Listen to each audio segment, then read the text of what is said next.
রমজান মাসে বিভিন্ন ধরনের ভাজা পোড়া খাওয়ার রেওয়াজ আমাদের দেশে অনেক বেশি। সেই জন্য দেখা যায় যে যাদের ব্লাডে কোলেস্টেরল লেভেলটা বেশি তারা খুব ভয়ে থাকেন যে যদি আবার কোলেস্টেরলটা আরো বেশি বেড়ে যায়। আসলে রমজান মাসকেই আপনি টার্গেট করতে পারেন কিভাবে কোলেস্টেরল কমানো যায়।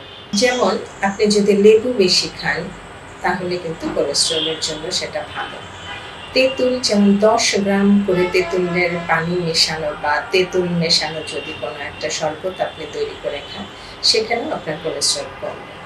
ছাতু কোলেস্টেরল কমাতে খুব হেল্প করে এবং ছাতু রোজার সময় খেলে অসম্ভব উপকার পাবেন।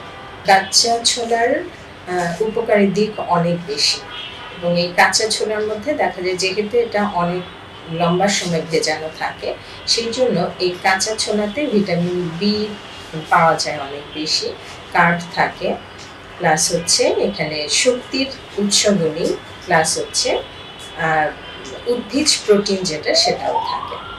যার জন্য দেখা যায় যে কাঁচা ছোলা যদি আপনি খান এবং সামান্য একটু আদা, লেবু, সামান্য একটু লবণ যদি মিক্স করে খাওয়া হয় সেটা কোলেস্টেরলের জন্য অনেক বেশি উপকার পাবে।